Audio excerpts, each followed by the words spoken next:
అసలు డీమార్ట్ అనేది ఎవరు కనిపెట్టారో కానీ దండేసి దండం పెట్టాలి. అనుకున్న వాటికన్నా ఎక్కువగా కొంటాం, అనుకున్న వాటికన్నా ఎక్కువగా బిల్ చేసి వస్తాం తప్ప తక్కువ బిల్ చేసి అయితే ఎప్పుడు రాము. ఏదో అనుకుని వెళ్తాం, కాస్త ఓ 10 రూపాయలు తక్కువ రేటుకి వస్తాయి కదా, కావాల్సినవన్నీ ఒకే చోటు ఉంటాయి కదా, తీసుకోవచ్చని. కానీ వాటి వల్ల మన టైం వేస్ట్, మనీ వేస్ట్, ఇంకా ఎక్కువగా కొనుక్కుంటాం తప్పించి తక్కువ అయితే తీసుకోము.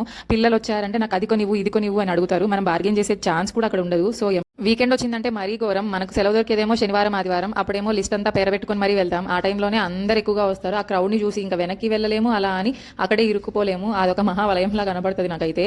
ఎక్కడ వాచ్ కూడా ఉండదు చూడండి. బిజినెస్ చేసే వాళ్ళ టెక్నిక్స్ ఇవి.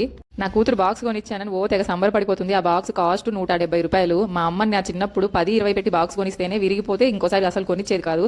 ఇప్పుడు పిల్లలకి అడిగిందల్లా కొనివ్వకపోతే ఓ కింద పడి దొల్లి ఏడ్చే రకాలు. కొన్న సరుకులేమో తక్కువ, బిల్లేమో ఎక్కువ అన్నట్టు 8,140 రూపాయలు. ఇంతకు ముందు అయితే 10,000 రూపాయలు. ఇట్లా రేట్లు పెట్టి మరీ కొంటున్నాము. సంపాదన తక్కువ, ఖర్చు ఎక్కువ అన్నట్లుంది పరిస్థితి. అయినా సరే నెలకి ఒక్కసారైనా డీమార్ట్ కి వెళ్లాల్సిందే, కనీసం టైం పాస్ కైనా పోవాల్సిందే. అది మాత్రం పక్కా. అయితే టైం పాస్ అవ్వట్లేదు, బయటకి ఎక్కడికైనా వెళ్ళాలి అనుకున్న వాళ్ళకి డీమార్ట్ బెస్ట్ ఆప్షన్. నిజంగా బట్టలు ఉంటాయి, సరుకులు ఉంటాయి, మనకు కావాల్సినంత సేపు టైం పాస్ చేసుకోవచ్చు.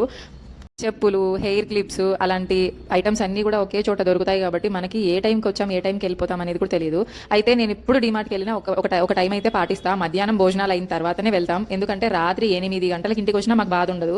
మధ్యాహ్నం ఆల్రెడీ చేసి పెట్టేసి వెళ్ళిపోయింటాం కాబట్టి. అదే పొద్దున 10కో వెళ్ళామనుకోండి, 12-1 గంట అయినా మన షాపింగ్ అయిపోదు. బయట పడేసరికి 2 అవుద్ది. అప్పుడు హోటల్ మీద పడతాం. మళ్ళీ అదొక 1500 అలాగ పెట్టుకొని వెళ్ళాలి. అదొక ఖర్చు కూడా మనకి. చూసారు కదా, మొత్తం మా బిల్ అయితే 8,000 చిల్లర అయిపోయింది. ఈసారి మాత్రం పిల్లలకి కొంచెం జంక్ ఫుడ్ ఎక్కువగానే కొన్నాను నేను. చాక్లెట్లు, బిస్కెట్లు, చాకోపై ఇలాంటివి. పాప స్కూల్కి వెళ్తుంది కదా, అలానే బాబు ఇంట్లో ఉంటాడు. బాగా ఏడ్చినప్పుడు సంధాయించుకోవడానికి పనికొస్తాయని కొన్నాను, లేకపోతే కొన్నాను.